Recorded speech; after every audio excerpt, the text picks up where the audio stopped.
ব্রাহ্মণবাড়িয়ার আশুগঞ্জে মেঘনা নদীতে ভ্রাম্যমাণ আদালত পরিচালনার সময় ইউএনওকে অপহরণের চেষ্টা ও হত্যার হুমকির অভিযোগে মামলা হয়েছে। মঙ্গলবার রাতে আশুগঞ্জ থানায় 7 জনকে আসামি করে মামলা করেন ইউএনওর গাড়ি চালক জীবন মিয়া।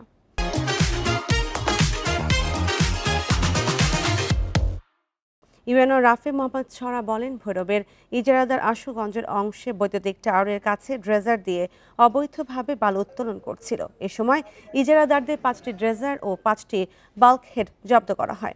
পাশাপাশি দুজনকে 1 বছর করে সাজা দেওয়া হয়।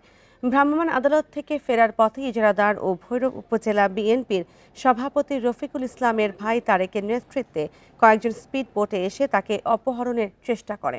এ সময় তারা জব্দ করা ড্রেজার ছিনিয়ে নিয়ে যায়। পুলিশ বলছে, জড়িতদের বিরুদ্ধে দ্রুতই আইনি ব্যবস্থা নেওয়া হবে।